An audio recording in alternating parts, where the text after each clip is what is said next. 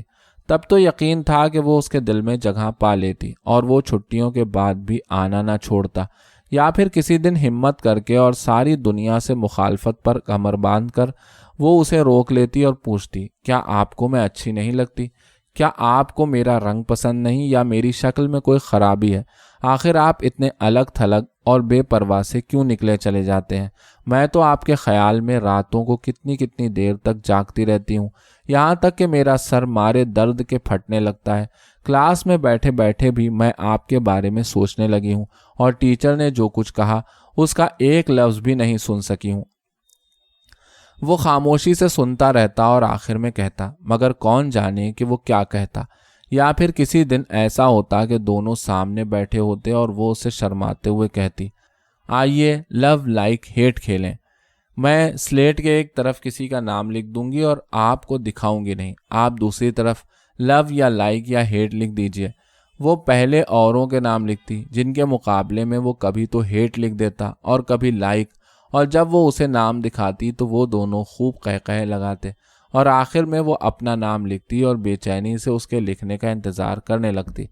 وہ سلیٹ پر لو لکھ دیتا اور جب سلیٹ الٹی جاتی تو وہ ظاہر میں تو جھینپ کر مسکراتے ہوئے نیچے دیکھنے لگتی، مگر اس کے دل میں خوشی کا دریا امڑ آتا اور آنکھوں میں آنسو جھلکنے لگتے، اور پھر وہ مگر نہ جانے پھر وہ کیا کرتا، شرما کر بھاگ جاتا یا اس کے گلے میں ہاتھ ڈال دیتا۔ ممکن ہے کہ ڈالی کے کپڑے اسے پسند نہ آئے ہوں۔ کیسا اچھا ہو اگر چھٹیوں کے بعد جب وہ لڑکا ادھر سے گزرے تو وہ ایمی کا سا ریشمی فراک پہنے ہو، سفید زمین پر چھوٹے چھوٹے سبز پھولوں والا، جس کے گریبان پر خوبصورت سی بو بنی ہوئی تھی۔ ایمی نے بڑے فخر سے اپنا فراک سب کو دکھایا تھا اور وہ اس کپڑے کی قیمت 2 روپے گز بتا رہی تھی۔ دام تو بہت زیادہ ہیں، مگر ایسا بھی کیا ہے، جب وہ گھر پہنچے گی تو اس کی ماما کہیں گی، ڈالی دیکھو تمہاری آنٹی نے آگرے سے تمہیں فراک بھیجا ہے، اور جب وہ فراک نکال کر لائیں گی تو وہ بالکل ویسا ہی ہوگا۔ یا پھر وہ یوں کہیں گی، تمہارے پاپا دلی گئے تھے، وہاں انہوں نے ٹکڑوں والے کی دکان پر فراک کا ایک کپڑا دیکھا، انہوں نے سوچا کہ ڈالی کے لیے لیتا چلوں، بڑا سستا مل گیا ہے، بس ایک فراک کا ہی تھا۔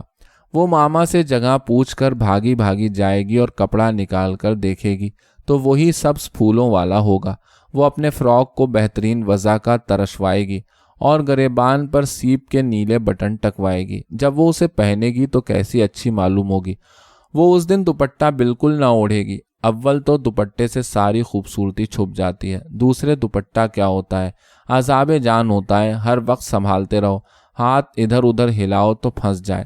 مسلمان سے لگنے لگتے ہیں دوپٹہ اوڑھ کر۔ یہ اچھے قاعدے ہیں اسکول کے، باہر جاؤ تو دوپٹہ اوڑھ کر جاؤ، ساڑی نہ پہنو، میٹرن کے بغیر کہیں نہ جاؤ۔ وہ میٹرن ایک چڑیل ہے، ذرا سامنے سے کھسکنے نہیں دیتی۔ گرجا سے لوٹتے ہوئے کتنی مرتبہ اس کا جی چاہا کہ کمپنی باغ کے اندر سے ہو کر چلے، مگر میٹرن نے ایک نہ مانا اور کھیل کے میدان میں بھی ایسی کنسوئیاں لیتی پھرتی ہے جیسے چوری کی سازش ہو رہی ہو۔ اور ہاں، ساڑی پہننے میں بھلا کیا نقصان ہے، آخر گورنمنٹ گرلز ہائی اسکول کی لڑکیاں بھی تو ہیں، وہ رنگ برنگ کی ساڑیاں پہن کر جاتی ہیں۔ لوری میں 10 بجے، یہاں صبح 5 بجے ہی اٹھا کر بٹھا دیا جاتا ہے۔ اٹھنے میں دیر کرو تو ایک چیخ پکار، آفت، چاہے نیند کے مارے آنکھیں بند ہوئی جا رہی ہوں، مگر چل کر ناشتے کی روٹی پکاؤ۔ یہ بھی تو نہیں کہ اس کے بدلے ایک ٹکیا ہی زیادہ مل جائے۔ وہاں تو الٹی میٹرن صاحبہ چلاتی ہوئی آئیں گی، اس مہینے میں گھی بہت خرچ ہو گیا، مجھے دکھا لیا کرو روز۔ اور پھر اوپر سے چھوٹی لڑکیوں کی ضدیں، وہ لیں گے ہم، وہ بڑی ہے، کام کے وقت تو پڑی سوتی رہیں، اور جب سب ناشتہ واشتہ تیار ہو گیا تو چلیں نخرے کرتی ہوئی۔ یہ جی چاہتا ہے کہ بس دھمک دے اٹھا کے اور کچھ نہ کرے۔ یہ سب ہنگامہ ختم ہو چکے تو پھر چلو اسکول، وہاں الگ مصیبت، سوال کیوں نہیں کیے، مضمون کیوں نہیں لکھا، دم مارنے کی مہلت ملے تو کچھ کیا بھی جائے، پلنگ پر پڑھ کے بھی تو چین نہیں ملتا۔ حکم ہے کہ 10 بجے کے بعد کسی کی آواز سنائی نہ دے، اور ہاں، اسکول میں 1 گھنٹے کی چھٹی ملے تو چلو کھانا پکاؤ۔ اتوار کا دن ہو تو بچیوں کی جوئیں دیکھو، میلے میلے الجھے ہوئے سر جنہیں چھونے کو بھی جی نہ چاہے، بیٹھے کریل رہے ہیں انہیں۔ کسی دن سیر کو بھی جانا نصیب ہو جائے تو میم صاحب ساتھ انگریزی بولنے کی مشق کراتی ہوئی آگے آگے پکارتی چلتی ہیں، پلیز کم ٹو می، اور پھر لڑکیوں کی قطار اس فقرے کو دہراتی ہے۔ اگر میم صاحب نے سن لیا کہ کسی نے کھم کے بجائے کم کہا ہے تو بس اس کے پیچھے ہیں، جب تک وہ بالکل صحیح انگریزی لہجے میں لفظ ادا نہ کرے اس کا پیچھا چھوٹنا مشکل۔ یہ سیر کیا ہوئی مصیبت ہوئی، نہ کسی چیز کو دیکھ سکو نہ کچھ، بس قواعد سی کرتے جاؤ اور ایسے ہی واپس آ جاؤ۔ اس کے مقابلے میں گورنمنٹ اسکول کی لڑکیاں ہیں، اپنا ٹھاٹ سے 10 بجے نکلتی ہیں، لوری میں جیسے کپڑے جی چاہتا ہے پہنتی ہیں، کوئی روک نہ ٹوک۔ اگر وہ بھی گورنمنٹ اسکول میں ہوتی تو کیسا مزہ رہتا، وہ اطمینان سے سو سلا کر اٹھتی تو اپنی گلابی ساڑی پہن کر اسکول جایا کرتی، وہ اس نیلی لوری کی کھڑکی سے لگ کر بیٹھتی اور اس کی کوہنی باہر نکلی رہتی، اس کے بالوں کی ایک لٹ ہوا سے اڑتی جاتی اور ساری دنیا اس کی نظروں کے نیچے سے کھسکتی رہتی۔ مگر وہاں کی فیس کتنی زیادہ تھی، وہاں 7ویں کے 5 روپے لیے جاتے تھے، حالانکہ یہ صرف چندے کے 4 آنے دیتی تھی۔ فیس زیادہ صحیح، مگر اس کا وہاں داخل ہونا کچھ ایسا ناممکن بھی نہ تھا۔ گھر جا کر وہ پاپا سے کہے گی کہ وہ گورنمنٹ گرلز اسکول میں پڑھنا چاہتی ہے، پاپا تھوڑے سے اصرار کے بعد راضی ہو جائیں گے۔ چھٹیاں ختم ہونے پر وہ اپنا سرٹیفکیٹ لینے اسکول جائے گی، وہاں اسے ایمی ملے گی۔ ایمی کتنا بنتی ہے دیکھو تو، زرد دبلی پتلی جیسے بھوکوں ماری بلی، اور اپنے آپ کو خوبصورت سمجھتی ہے بھلا۔ اسٹیشن پر کیسا بن کر چل رہی تھی، ٹرین میں سے ہر گزرتے ہوئے لڑکے کی طرف جھانک کر دیکھتی تھی جیسے وہ اس پر دیوانہ ہی تو ہو گیا ہے۔ وہ ہر وقت یہ دکھانے کی کوشش کرتی رہتی ہے کہ وہ بہت امیر ہے، اپنے کپڑے ہر ایک کو دکھائے گی، ان کی قیمتیں بتائے گی، طرح طرح سے یہ جتائے گی کہ وہ اسکول کی پوری فیس دیتی ہے اور سب دوسروں کی معاف ہے۔ اسٹیشن پر بھی جب دوسری لڑکیاں ملائی کی برف لے رہی تھیں تو وہ ہاتھ میں ریشمی رومال ہلاتی ہوئی اسٹال پر گئی تھی اور ایسی آواز میں کیک اور لیمنیڈ مانگا تھا کہ سب سن لیں۔ ایمی اس سے پوچھے گی، سرٹیفکیٹ کیوں لے رہی ہو تم ڈالی؟ وہ بڑے فخر سے جواب دے گی، میں تو اب گورنمنٹ اسکول میں جا رہی ہوں۔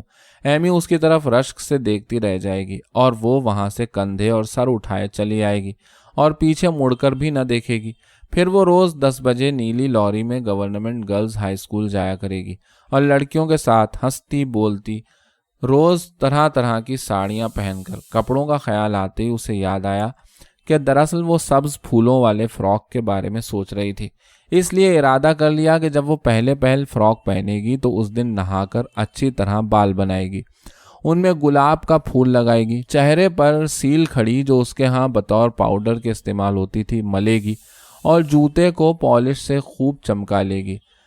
اسی دن وہ اپنے 4 آنے والے بندے بھی نکالے گی جن میں اودی گولیاں لگی ہوئی ہیں۔ پہلے وہ خود آئینہ دیکھ کر اطمینان کر لے گی کہ وہ واقعی اچھی بھی معلوم ہوتی ہے یا نہیں، پھر وہ جمیلہ کے یہاں جائے گی۔ اس کے باہر نکلتے ہی سارے دیکھنے والے حیران رہ جائیں گے۔ راستے میں اسے طاہر، ایوب اور دیپ چند ملیں گے، ان کی یہ ہمت تو نہ ہوگی کہ اس سے کچھ بولیں، مگر وہ ہمیشہ سے زیادہ تیز نظروں سے اس کی طرف گھورنے لگیں گے، آنکھوں سے ایک دوسرے کی طرف اشارے کریں گے اور ان میں سے ہر ایک اپنے کوٹ کا کالر کھینچ کھینچ کر اور خام خواہ انگریزی لفظ بول بول کر یہ دکھانے کی کوشش کرے گا کہ وہ دوسروں سے زیادہ فیشنیبل اور پڑھا لکھا ہے، مگر وہ ان کی طرف نظر اٹھا کر بھی نہ دیکھے گی۔ اس کی رفتار کی ہمواری میں کسی قسم کا فرق نہ پڑے گا اور وہ بڑی متانت اور وقار کے ساتھ گزری چلی جائے گی، تاہم اس کا دل بلیوں اچھل رہا ہوگا اور اس کی آنکھوں کے پپوٹے پھڑپھڑانے لگیں گے۔ وہ بڑی مشکل سے اپنی مسکراہٹ کو روک سکے گی۔ سکے کی شبراتن بھی اس وقت اپنا ٹاٹ کا پردہ اٹھائے جھانک رہی ہوگی، وہ بھی اسے دیکھ کر بڑی متعجب ہوگی اور آہستہ سے پکارے گی، ڈالی، اور ہاتھ کے اشارے سے اسے بلائے گی، مگر ڈالی اس کی طرف دیکھ کر ذرا سا مسکرا دے گی اور آگے بڑھتی چلی جائے گی، اور جمیلہ تو بالکل مبہوت رہ جائے گی۔ وہ ڈالی کی طرف پھٹی پھٹی نظروں سے دیکھے گی اور اس کا نچلا ہونٹ لٹکا رہ جائے گا۔ وہ اپنے دوپٹے کو خوب پھیلا کر اچھی طرح نیچے کھینچ لے گی، جیسے اپنے تنگ پائچوں کے پائجامے کو چھپانے کی کوشش کر رہی ہو۔ اس کی آنکھوں میں چکا چوند پیدا ہو جائے گی اور وہ مارے رشک کے تھوڑی دیر تک کچھ نہ بول سکے گی۔ اس کی اماں بھی مسکرا کر اس کی طرف دیکھیں گی اور فقرہ چست کرنے کی فکر میں کہیں گی، اوفو، آج تو بڑے ٹھاٹ سے ہو ڈالی۔ پھر جمیلہ کی بھی زبان کھلے گی، ہاں ڈالی، آج تو بہت ٹھاٹ میں ہو۔ وہ اس دن جمیلہ کے ساتھ ساتھ نہ پھرے گی۔ اگر کہیں باورچی خانے وغیرہ میں اس کے فراک پر دھبا لگ گیا تو وہ بس ایک جگہ جا کر پلنگ پر بیٹھ جائے گی اور تھوڑی ہی دیر میں چلی آئے گی، یہ کہہ کر اچھا اب تم کام کرو گی میں چلوں۔ وہ جمیلہ کو بتائے گی اسے بو کہتے ہیں۔ وہ بہت سے نئے فیشنوں کا ذکر کرے گی اور کئی انگریزی لفظ بولے گی جنہیں سن سن کر جمیلہ بہت مروب ہو جائے گی اور شرم کے مارے ان کا مطلب بھی نہ پوچھے گی، بلکہ یہ ظاہر کرنے کی کوشش کرے گی کہ ہاں وہ سب سمجھ رہی ہے۔ بالکل جاہل ہے جمیلہ بھی، پاؤڈر کو پاؤڈر کہتی ہے بھلا، اردو تک تو آتی نہیں اسے۔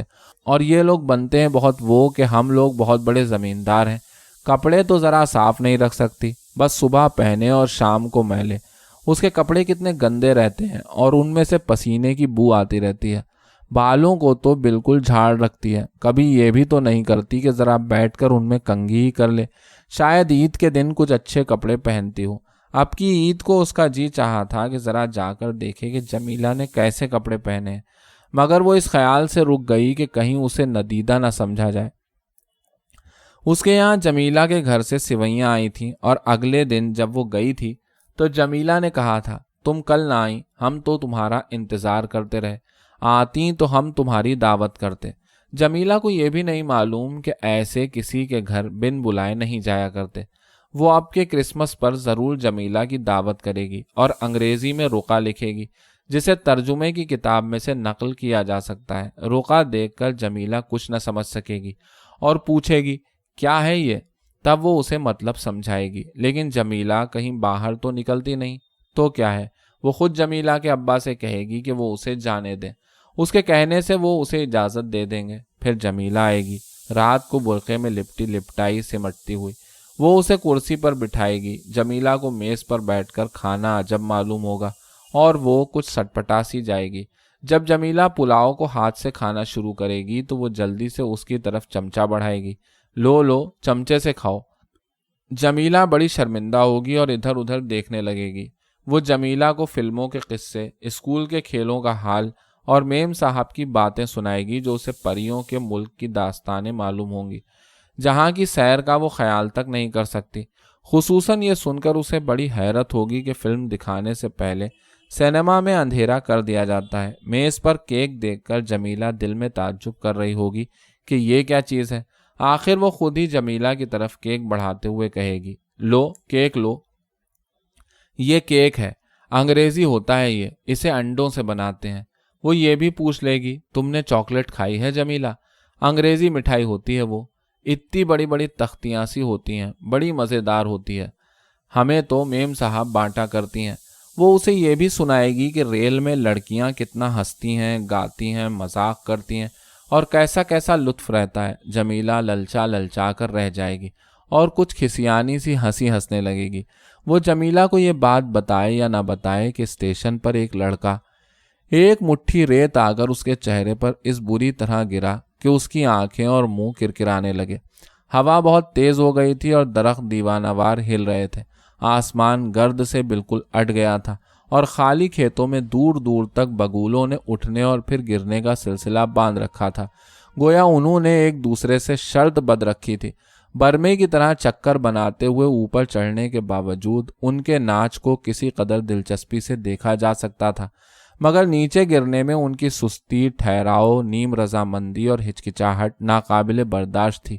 بعض دفعہ تو وہ ایسے معلق ہو جاتے تھے گویا انہوں نے بالکل ہمت ہار دی ہے اور اب بالکل آگے نہ بڑھیں گے۔ ان کی کاہلی دیکھ دیکھ کر ڈالی اپنے آپ سے تنگ ہوئی جا رہی تھی اور اس کا جی چاہ رہا تھا کہ شیشے پر مکہ مارے یا کوئی ایسی ہی وحشیانہ حرکت کرے جس سے کم یہ تو معلوم ہو کہ اس کے اندر زندگی ہے۔ کھیت بالکل صاف پڑے تھے، صرف کہیں کہیں کھوٹیاں دکھائی دیتی تھیں۔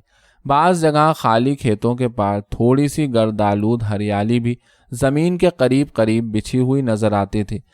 خشک اور تر کا یہ میل گنجی چاند کی طرح ایسا گھناؤنا تھا کہ ڈالی کو کچھ ایسا معلوم ہوتا تھا جیسے یہ کھیت اس کے پیٹ میں سے اٹھ کر حلق میں اڑ گئے ہیں اور اسے قیسی آ رہی ہے۔ سڑک کے درخت اس کی بائیں آنکھ کا نشانہ باندھ کر تیر کی طرح اڑتے ہوئے آتے تھے، جیسے اس کے دماغ کو توڑ کر پار ہو جائیں گے، مگر جب وہ قریب پہنچتے تھے تو جلدی سے بچ کر نکل جاتے تھے۔ ڈالی اس پر بالکل تیار تھی کہ وہ اس کا سر پھوڑ دیں، مگر اس کے لیے یہ پرفریب مذاق بہت تکلیف دہ تھا۔ اس کا سر درد سے پھٹا جا رہا تھا اور آنکھوں میں پانی بھر بھر آتا تھا۔ اس کی آنکھوں کے ڈیلے جل رہے تھے اور پلک جھپکانے سے بجائے تسکین کے الٹی چبھن ہوتی تھی۔ پیچھے بیٹھنے والے چیخ چیخ کر بے معنی بحثیں کر رہے تھے اور اتنے لوگ ایک ساتھ مل کر بول رہے تھے کہ لوری مینارہ بابل بن گئی تھی۔ ایک آدمی اپنی آواز دوسرے سے بلند کرنے کی کوشش کر رہا تھا، ارے جنا جنا جنا نے تو وہ کیا جو… چند آدمی کسان کسان کہہ کر اپنی بات شروع کرنے کا موقع ڈھونڈ رہے تھے، مگر دوسرے آدمی ان کی بات کاٹ کر خود بھی کسان کسان کہنا شروع کر دیتے تھے۔ ڈالی ہزار کوشش کر رہی تھی کہ اس طرف سے کان بند کر دے، مگر پھر بھی کوئی نہ کوئی لفظ ضرور آ کر اس کے مغز میں ڈھیلے کی طرح لگتا تھا۔ انجن نے الگ غوں غوں غوں غوں مچا رکھی تھی، جس کی دھن پر چکر کھاتے کھاتے اس کا سر بالکل مفلوج ہو گیا تھا اور گرا پڑ رہا تھا۔ اس سے پلک تو نہ جھپکائی جاتی تھی، مگر اس کے پپوٹے اب ڈلوں کے کانٹوں کے عادی ہو چکے تھے۔ اس نے ہرچے بادہ بات کہہ کر اپنی آنکھوں کو نیم باز چھوڑ دیا اور بالکل بے حرکت ہو گئی۔ آنکھوں کا کھلا ہوا حصہ پانی سے ڈھک گیا، جس کی چپک نے پلکوں کو نیچے کھینچ لیا اور اس کی آنکھیں آخر بند ہو گئیں۔ نیند میں ہونے کے باوجود وہ انجن کی بھنبھناہٹ صاف سن رہی تھی، مگر وہ اس کے سونے میں مخل ہونے کے بجائے اسے لوری دے رہی تھی اور دوسری مداخلتوں سے بچا رہی تھی۔ وہ محسوس کر رہی تھی کہ وہ بہت تیزی سے آگے بڑھتی چلی جا رہی ہے، مگر اس سے زیادہ اسے زمان و مکان کا کوئی شعور نہ تھا۔ وہ اپنا جسم تک کھو بیٹھی تھی۔ وہ کسی لطیف شے میں بھی تبدیل نہ ہوئی تھی، بلکہ محض ایک شناخت، صرف ایک خیال میں باقی رہ گئی تھی۔ اس کے چاروں طرف ایک بھوری تاریکی باقی تھی، جس میں کبھی کبھی پھیکی سی سفیدی کے دھبے دکھائی دے جاتے تھے۔ زیادہ سے زیادہ وہ یہ کہہ سکتی تھی کہ وہ انجن کی بھنبھناہٹ کے اندر سفر کر رہی ہے۔ صرف ایک دفعہ اسے سر کے بال اور پیشانی کا تھوڑا سا حصہ نظر آیا تھا، جسے اس نے پہچان لیا تھا کہ آئرین کا ہے، مگر وہ ایک جھلک کے بعد ہی غائب ہو گیا تھا اور اندھیرے کی روانی پھر اسی طرح جاری ہو گئی تھی۔ لوری کے ایک دھچکے سے اس کی آنکھ کھلی۔ لوری ایک گاؤں کے پاس سے گزر رہی تھی۔ سڑک کے ایک طرف جھوپڑی کے سامنے ایک عورت کچھ کاٹ رہی تھی اور دوسری طرف کائی سے ڈھکا ہوا ایک تالاب تھا، جس میں 3-4 بھینسیں تیر رہی تھیں اور سر اٹھا اٹھا کر لوری کی طرف دیکھنے لگی تھیں۔ بچے اپنا کھیل چھوڑ کر کھڑے ہو گئے تھے اور انتظار کر رہے تھے کہ لوری آگے بڑھے تو اپنے گلے سے ہارن بجاتے ہوئے اس کے پیچھے بھاگیں۔ ڈالی کا درد تو اب اچھا ہو گیا تھا، مگر سر بھاری تھا اور آنکھیں نیند کی وجہ سے اچھی طرح کھل نہ رہی تھیں۔ اس کے علاوہ اسے کچھ زکام سا بھی ہو گیا تھا، جس کی وجہ سے اسے یہ معلوم ہو رہا تھا کہ جیسے اس کا سر تو بالکل بے حس ہو گیا ہے اور اس کے بجائے تھوڑی کسی گہری سوچ میں غرق ہے۔ اس نے گردن اکڑا کر انگڑائی لی اور سڑک کے نظاروں میں دلچسپی لینے کی کوشش کرنے لگی تاکہ اس کی گرانی کچھ دور ہو جائے۔ گاؤں سے تھوڑی دور آگے ایک بچہ روتا ہوا جا رہا تھا، جو لوری کو دیکھ کر چپ ہو گیا اور اس نے ننگی ٹانگوں پر سے اپنے کرتے کا دامن سمیٹ کر ایک ہاتھ میں اوپر اٹھا لیا اور لوری کی طرف دیکھنے لگا۔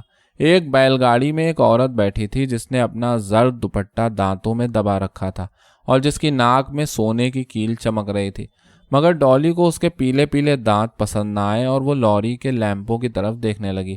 لیمپ تو کچھ ایسے معلوم ہو رہے تھے جیسے لوری سے جڑے ہوئے ہی نہیں ہیں، وہ گویا ہوا میں معلق تھے اور ایک تعجب خیز ہم آہنگی کے ساتھ لوری کے آگے آگے بھاگ رہے تھے، مگر ان چیزوں کے ساتھ وہ اپنی مصنوعی دلچسپی کو زیادہ دیر تک قائم نہ رکھ سکی اور اسے یقین ہو گیا کہ اپنا دل بہلانے کے لیے اسے اپنے اندر ہی کوئی چیز تلاش کرنی پڑے گی۔ کئی یادوں اور واقعوں کو رد کر دینے کے بعد اسے خیال آیا کہ صرف غزل الغزلات ہی سے اس کی کاربراری ہو سکتی ہے، جس سے اس کا تعارف برنس نے کرایا تھا۔ ایک رات وہ بائبل لیے ہوئے اس کے پاس آئی تھی اور لجاتے ہوئے نیچی آواز میں اس سے کہا تھا، تم نے یہ دیکھا ہے ڈالی؟ اس نے غزل الغزلات کا ایک صفحہ کھول کر اس کے سامنے رکھ دیا تھا اور اپنے آپ سیدھی بیٹھ کر مضطرب انداز میں دانتوں سے ناخن کاٹنے لگی تھی، اور جب ڈالی کو بھی اس میں بہت مزہ آیا تو وہ اپنی دریافت کی کامیابی پر بہت مسرور تھی۔ ان دونوں نے پوری غزل الغزلات کو کئی دفعہ ساتھ بیٹھ کر پڑھا تھا اور ڈالی نے اکیلے میں بھی، یہاں تک کہ اسے کئی مزیدار حصے یاد ہو گئے تھے اور اس کے کتنے ہی ویران اور آزردہ لمحوں میں رنگینی کا سامان بن چکے تھے۔ اس دن کہ جب اسے پہلی بار یہ محسوس ہوا تھا کہ وہ لڑکا اس کی طرف دیکھتا ہوا چلتا ہے، وہ رات کو پلنگ پر لیٹی ہوئی دیر تک ان حصوں کو یاد کرتی رہی تھی۔ اس نے اپنی رانیں خوب بھینچ لی تھیں، باہیں تکیے کے دونوں طرف پھیلا کر الٹی لیٹ گئی تھی اور چھاتیوں کو پلنگ سے لگا کر سینے کی پوری قوت سے دبایا تھا، جس کی ہلکی سی کسک میں اسے انتہائی لطف ملا تھا۔ ان ٹکڑوں کو یاد کرنے سے پہلے اس نے ہر طرف سر گھما کر اچھی طرح اطمینان کر لیا کہ کہیں لوری میں اسے کوئی دیکھ تو نہیں رہا، جیسے وہ اپنے بدن کا کوئی حصہ اریاں کرنے والی ہو۔ اس کے بعد اس نے آہستہ آہستہ ایک ایک دو دو جملے دہرانے شروع کر دیے تاکہ وہ ہر ایک سے پوری طرح فیضیاب ہو سکے۔ ہماری ایک چھوٹی بہن ہے، ابھی اس کی چھاتیاں نہیں اٹھی، تیری دونوں چھاتیاں دو آہو بچے ہیں، تیری ناف گول پیالہ ہے، وہ اپنے منہ کے چوموں سے مجھے چومے، میرا محبوب جو رات بھر میری چھاتیوں کے درمیان پڑا رہتا ہے، میرے محبوب کی آواز ہے جو کھٹکھٹاتا ہے اور کہتا ہے میرے لیے دروازہ کھولو میری محبوبہ، میری پیاری، میری کبوتری، دیکھ تو خوبرو ہے، دیکھ تو خوبصورت ہے۔ اس کا بایاں ہاتھ میرے سر کے نیچے ہے اور اس کا داہنا ہاتھ بھی مجھے گلے سے لگاتا ہے۔ اس پر ڈالی کو یاد آیا کہ کرسمس کی چھٹیوں میں جب ایک دن فریڈی کہانیاں سنتا سنتا اس کے پاس سو گیا تھا تو وہ رات بھر اس کے گلے میں ہاتھ ڈالے رہا تھا۔ وہ خوب گرم رہی تھی اور اسے بڑی گہری نیند آئی تھی، اس لیے اس نے ارادہ کر لیا کہ اب کے چھٹیوں بھر فریڈی کو اپنے پاس سلائے گی۔ ایسے ہی جب ایک دفعہ برنس اس کے ساتھ سوئی تھی تب بھی وہ نیند میں بالکل بے ہوش ہو گئی تھی۔ اگلے دن عیسائیوں کا سالانہ جلوس نکلنے والا تھا جس کے لیے وہ دن بھر کام کرتی رہی تھی۔ وہ تھک کر چور ہو گئی تھی اور انہیں پھر صبح سویرے اٹھنا تھا۔ برنس کا تو اتنا برا حال تھا کہ اس سے ہلا بھی نہ جاتا تھا، اس لیے وہ اپنے کمرے کو نہ گئی بلکہ ڈالی کے ساتھ ہی سو رہی۔ تھوڑی ہی دیر میں وہ اپنے حال سے بالکل غافل ہو گئیں، مگر پھر نہ جانے یہ کیسے ہوا کہ ان کی باہیں ایک دوسرے کے گلے میں پڑ گئیں اور ٹانگیں الجھ گئیں۔ صبح کو وہ تقریباً ایک ساتھ جاگیں اور انہیں اپنی کیفیت دیکھ کر تعجب بھی ہوا، مگر ان کے سینے مسل رہے تھے اور ان گلگلے پن اور نرماہٹ میں ایسی خاموش ہنسی تھی کہ وہ 15 منٹ تک ویسے ہی لیٹی ایک دوسرے کی طرف دیکھتی رہیں۔ اٹھ جانے کے بعد بھی وہ شرما اور لجا نہیں رہی تھی بلکہ ایسی مطمئن تھی جیسے کوئی غیر معمولی بات ہوئی ہی نہ ہو۔ وہ دونوں جلوس کے ساتھ گئی تھیں۔ جلوس کتنا لمبا تھا! آگے آگے بڑے پادری صاحب تھے، ان کے بعد مرد، پھر عورتیں، پھر لڑکیاں اور آخر میں پھر مرد۔ وہ اور برنس دونوں ایک ہی لائن میں چل رہی تھیں اور گانے کے بیچ میں چپکے چپکے باتیں کرتی جاتی تھیں۔ سب ایک ساتھ مل کر گا رہے تھے اور گانے کے ٹکڑے لمبی لمبی سلاخوں کی طرح معلوم ہو رہے تھے جن کے دو دو تین تین کے مجموعے ایک دوسرے سے بالکل علیحدہ ہوں اور مشین کی طرح اٹھ اور گر رہے ہوں۔ ہاتھوں میں میخیں گاڑ کر سولی پر چڑھا دیا، یسوع نے تیرے واسطے اپنا لہو بہا دیا، اور وہ بھجن بھی گایا گیا تھا، یشو یشو من میں آ جا، ہم کو بچا جا، پاک بنا جا۔ یہ گانا اسے اچھا تو معلوم ہوتا ہے لیکن خود گاتے ہوئے بڑی شرم آتی ہے۔ اب یہ کوئی اچھی بات ہے کہ سڑکوں پر سب کے سامنے گاتے پھرو۔ اسی دن ایک بیٹھی ہوئی ناک والا لڑکا جو ہاکی اسٹک لیے سائیکل پر جا رہا تھا جلوس کو دیکھ کر اتر پڑا تھا اور اس کی طرف شریر اور ندیدی آنکھوں سے دیکھنے لگا تھا، خصوصاً جب وہ اپنے پان سے سنے ہوئے چھوٹے چھوٹے دانت نکال کر ہنسا تھا تو اسے اتنی نفرت ہوئی تھی کہ اس نے دوپٹہ سر اور چہرے پر کھسکا لیا تھا اور بہت دیر تک خاموش نیچی نظریں کیے ہوئے چلتی رہی تھی۔ ہاں، ایمی جلوس کے دن بڑی خوش رہتی ہے، اسے اپنے کپڑے اور خوبصورتی دکھانے کا موقع مل جاتا ہے نا۔ گاتے ہوئے ہر طرف نظریں دوڑاتی رہتی ہے کہ لوگ اسے دیکھ رہے ہیں یا نہیں۔ اس کے امیر ہونے کی وجہ سے لڑکیاں بھی اس کی چاپلوسی کرتی ہیں، یہاں تک کہ وہ مشن کا ولیم سنگھ بھی۔ آج بھی کہ جب وہ ریل میں لڑکیوں کی نگرانی کے لیے بھیجا گیا تھا وہ ایمی کی خوشامد میں لگا رہا تھا۔ اوروں کو تو وہ گاڑی سے قدم باہر نکالنے پر بھی ٹوک دیتا تھا، مگر ایمی سارے اسٹیشن پر گشت لگاتی پھر رہی تھی اور وہ اسے ایک لفظ بھی نہ کہہ رہا تھا، اور اب تو وہ اپنے آپ کو قابل بھی سمجھنے لگی ہے۔ آئرن نے اسے بتایا تھا کہ ایمی کو اب کے فرسٹ آنے کی امید ہے، کہیں آئی نہ ہو۔ اب تک ہمیشہ ڈالی فرسٹ آتی رہی ہے اور اس دفعہ تو مس جانسن نے اسے اپنے گھر بلا کر پڑھایا تھا۔ بہت ہی اچھی ہیں مس جانسن، ان کا جوان ہسمکھ چہرہ اور اس پر سنہری اینک کتنا خوبصورت معلوم ہوتا ہے، اور اس پر تو وہ بہت ہی مہربان ہے، سب سے زیادہ نمبر اسی کو دیتی ہیں اور اس سے بڑے نرم لہجے میں بات کرتی ہیں۔ امتحان کے قریب بیچاریوں نے خود اسے بلا کر پڑھایا تھا اور اسے کہہ دیا تھا کہ اگلی کلاس میں وہ شروع سال سے ہی ان کے پاس پڑھنے آیا کرے۔ ایک دن جب وہ ان کے ہاں بیٹھی سوال نکال رہی تھی، وہ اس کے پیچھے آ کھڑی ہوئی تھی اور اس کے سر پر ہاتھ پھیرتی اور بال ٹھیک کرتی رہی تھی۔ جب وہ گلابی ساڑی پہنتی ہیں تو ایسی خوبصورت معلوم ہوتی ہیں کہ اس کا جی چاہتا ہے کہ ہلکے سے ان کے گال چوم لے۔ کتنی مرتبہ اس کے دل میں یہ خواہش پیدا ہوئی ہے کہ ان سے کہہ دے کہ وہ ان سے کتنی محبت کرتی ہے اور چاہتی ہے کہ انہیں اپنے سینے سے لگا لے اور اپنے بازوؤں میں لیے رہے، مگر وہ ہر بار شرما شرما کر رہ گئی ہے اور ان سے اپنے دل کا راز نہیں کہہ سکی ہے۔ ایک مرتبہ وہ اسے اپنے ساتھ سنیما بھی لے گئی تھی، وہاں سے وہ کئی گانے بھی یاد کر لائی تھی۔ اب کیسے چھپو گے؟ ان کے ساتھ تو وہ چلی بھی گئی، ورنہ ویسے تو وہ سنیما کے لیے ترستی ہی رہتی ہے، مگر کیا کرے، اسکول والے کمبخت ذرا بھی نکلنے نہیں دیتے۔ ایمی سے اچھوت کنیا اور پکار کی تعریف سن کر اس کا کیسا کیسا جی لوٹا ہے کہ کسی طرح اسے بھی دیکھنے کو مل جائے، مگر بس تڑپ تڑپ کر رہ گئی۔ اب کہ جب وہ چھٹیوں کے بعد لوٹے گی تو ضرور کوشش کرے گی کہ سنیما جانا مل جائے۔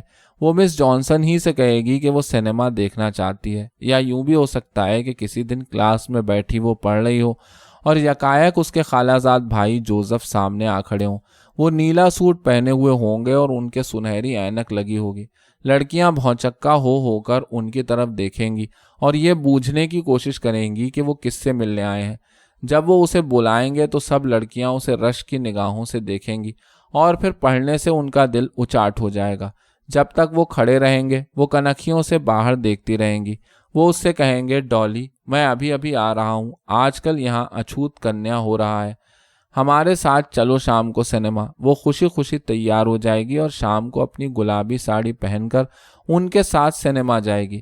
جوزف بھائی کے سنہرے بال کیسے چمکتے ہیں اور ان کے گورے رنگ پر نیلا سوٹ تو بہت ہی سجے گا۔ وہ سنیما ہال میں بیٹھی ان سے ہنس ہنس کر باتیں کر رہی ہوگی اور اتنی خوش ہوگی کہ عمر بھر میں کبھی بھی نہ ہوئی ہوگی۔ وہ دیکھے گی کہ وہ گانا بن کی چڑیا بن کے بن بن بولوں رے، جسے ایمی نے گا گا کر سارے اسکول میں پھیلا دیا ہے، کس موقع پر گایا جاتا ہے۔ گھنٹی بجے گی اور ہال میں اندھیرا چھا جائے گا اور پھر پردے پر سامنے وہ سفید دھرم شالہ نظر آ رہی تھی، جس کے معنی تھے کہ اب گھر قریب آ گیا ہے۔ اس علم کے تقریباً ساتھ ساتھ اسے وہ نیا مکان زمین میں سے ابھرتا دکھائی دیا جو اڈے پر بن رہا تھا، اور اگلے جھٹکے میں وہ پورا زمین کے باہر نکل آیا۔ اس مکان کی نمی اور ٹھنڈک اب بھی باقی تھی، مگر اب اس میں کچھ تمکنت، خود اختیاری اور تفکر کا سکوت اور سنجیدگی آ گئی تھی۔ اب وہ خواہ گن گن نہ کر رہا تھا، بلکہ اس نے اپنے رازوں کو چھت کے اندھیروں میں کھینچ لیا تھا۔ یہ اندھیرا اب پہلے سے زیادہ گہرا اور پھیلا ہوا تھا، اور اس میں سے چھت بہت اونچی نظر آ رہی تھی۔ کونے میں کھڑے ہو کر خود سنسنانے لگنے کے بجائے اب ڈالی کا دل چاہ رہا تھا کہ اپنا سر اتنا اونچا کر دے کہ اندھیرا اسے ڈھک لے۔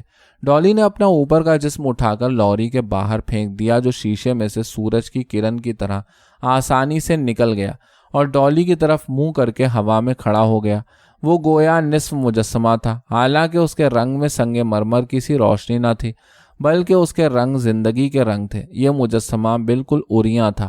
یہ چہرہ تھا تو ڈالی کا ہی، مگر وہ کسی قدر لمبا ہو گیا تھا، خصوصاً اس کی کنپٹیوں کے پاس کے حصے اب اتنے ابھرے ہوئے نہ رہے تھے۔ چہرے کے خطوط میں اب وہ ہیجانی بے ترتیبی نہ تھی، بلکہ وہ ایک نورانی سوچ کے ساتھ میانہ وار اوپر سے نیچے آ رہے تھے۔ پیشانی بھی کشادہ تھی اور اس کی متین لمبی پلکیں نیچے جھکی ہوئی تھیں۔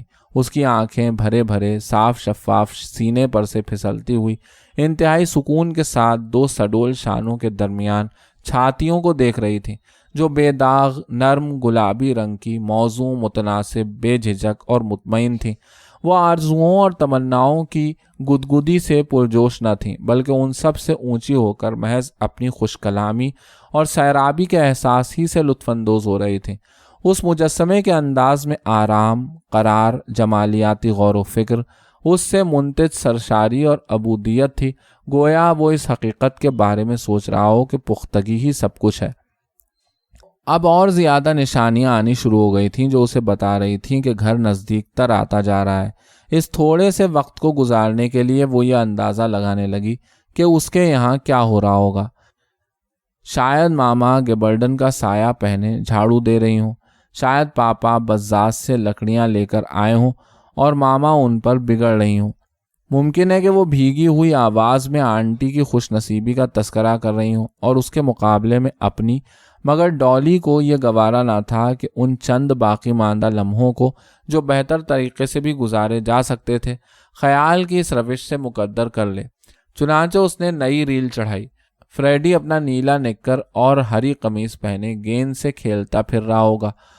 وہ اسے دیکھتے ہی چلا کر بھاگے گا اور اس کی ٹانگوں سے لپٹ جائے گا۔ پاپا بھی دورے سے واپس آئے ہوں گے اور سائیکل رکھ کر جوتا کھول رہے ہوں گے۔ وہ پوچھیں گے، ارے کون ہے؟ فریڈی دوڑ کر انہیں بتائے گا، ڈالی بوا آ گئی پاپا۔ وہ کہیں گے، تو آ گئی بیٹی ڈالی، اور وہ جواب دے گی، جی ہاں پاپا۔ ماما باورچی خانے میں اس کے لیے کوئی اچھی سی چیز تیار کر رہی ہوں گی۔ آواز سن کر وہ باہر آئیں گی اور کہیں گی، آ گئی لو ڈالی بھی، میں تو کہہ ہی رہی تھی کہ اب آتی ہوگی۔ تمہارے پاپا کہہ رہے تھے کہ نہیں، شام تک آئے گی۔ کئی دن سے یاد کر رہا تھا فریڈی تمہیں، روز پوچھ لیتا تھا کہ اب ڈالی بوا کے آنے میں کتنے دن رہ گئے، اور آج تو صبح ہی سے تیار پھر رہا تھا۔ ماما سفید ساڑی پہنے ہوں گی۔ وہ اسے بتائیں گی کہ اس کے پاپا اس کے لیے ایک چھوٹی سی سفید بلی لائے ہیں جس کی اسے بڑی خواہش تھی۔ سوچنے کو تو وہ سوچے جا رہی تھی، مگر ویسے اس کا دل دھکڑ پکڑ کر رہا تھا اور اسے اچھی طرح معلوم تھا کہ وہ اپنے آپ کو دھوکہ دے رہی ہے۔ پھر بھی وہ اس آخری تنکے سے چپٹی ہوئی تھی اور اسے چھوڑنا نہ چاہتی تھی۔ ہر نئی جھوپڑی یا کنواں دیکھ کر اس کے دل پر چرکا سا لگتا تھا اور اس کے گلے کی رگیں چٹ پٹ بول رہی تھیں۔ وہ یہ خیال کرنا چاہتی تھی کہ ابھی تو گھر بہت دور ہے، مگر اسے اس کے خلاف ناقابل تردید شہادتیں ملے چلی جا رہی تھیں۔ وہ امید کر رہی تھی کہ لوری مجنونانہ جوش میں قصبے کے پاس سے نکلی چلی جائے گی اور پھر کبھی نہ رکے گی، یا قصبہ خود پیچھے ہٹتا چلا جائے گا اور لوری اسے کبھی نہ پکڑ سکے گی۔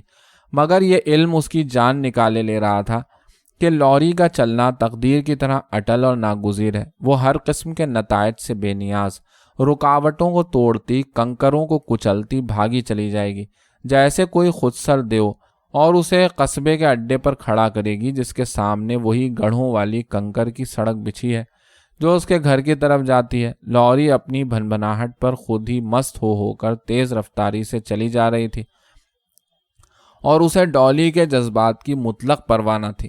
ڈالی بیچاری تو درختوں سے بھی مدد نہ مانگ سکتی تھی، وہ تو پہلے ہی اس کے دشمن بنے ہوئے تھے اور اسے گھر کے قریب لائے جا رہے تھے۔ آخر اس نے گہرا سا سانس لیا اور پانی کے ریلے کے سامنے اپنا سر جھکا دیا۔ اڈے کے قریب پہنچ کر جب لوری کی رفتار کچھ کم ہوئی تو اس کی امید پھر ذرا جاگی کہ شاید لوری اسی طرح رینگتی رہے، ورنہ کم سے کم تھوڑا سا وقت تو اور لگ جائے۔ مگر جلد ہی کلچ ایک درست کڑڑ کے ساتھ بولا اور انجن رک گیا۔ ڈالی کے کانوں میں خاموشی بھر بھرانے لگی اور اسے یہ معلوم ہوا کہ جیسے دنیا ڈوبی جا رہی ہے۔ سب لوگ لوری میں سے اتر رہے تھے مگر وہ ہلی تک نہیں۔ آخر جب ایک لڑکے نے آ کر اس سے پوچھا کہ اجی سامان چلے گا تو اس نے ٹھسے ہوئے گلے میں سے بڑی کوششوں کے بعد ہاں نکالا اور پھر ہاتھ بڑھا کر اس طرح دروازہ کھولا جیسے اب کوئی چارہ نہ رہا ہو، اور آخرکار اس نے اپنے آپ کو گلوٹین کے تختے پر چڑھنے کے لیے تیار کر لیا ہو۔ لڑکا لوری کی چھت پر سے سامان اتروا رہا تھا جس کے انتظار میں وہ سڑک کے اس پار سب سے الگ کھڑی ہو گئی۔ اس کا جسم اتنا بھاری ہو گیا تھا کہ ٹانگیں اچھی طرح بوجھ برداشت نہ کر رہی تھیں۔ اسے اس خیال سے بے چینی ہو رہی تھی کہ لوگ اس کی طرف دیکھ رہے ہیں۔ در حقیقت ڈالی کو اس وقت اس کی ذرا بھی پرواہ نہ تھی کہ وہ کیا کر رہے ہیں کیا نہیں کر رہے۔ وہ تو بس یہ چاہتی تھی کہ اسے ان کی حرکتوں کا احساس تک نہ رہے، اس لیے وہ افق کی طرف دیکھنے لگی۔ ہوا اب بالکل مدھم ہو گئی تھی اور درختوں کی ڈالیاں اپنی مرضی کے خلاف جبرن و قہرن سرسرائے جا رہی تھیں۔ زمین کا غبار اٹھ اٹھ کر آسمان پر پھیل گیا تھا اور اس نے آسمان کو گدلا بنا دیا تھا۔ گرد کی ایک دبیس چادر پر سورج کی حیثیت ایک کسی قدر روشن داغ سے زیادہ نہ رہی تھی، اور اس سے باہر نکل آنے کی کوششوں میں وہ الٹا اور دھول میں اٹا جا رہا تھا۔ چند بنجر کھیتوں پر سے دھوپ ڈھل چکی تھی اور وہ پھٹی ہوئی آنکھوں سے ایسے تک رہے تھے جیسے کسی معتمد شخص نے ان کے ساتھ دغا کی ہو،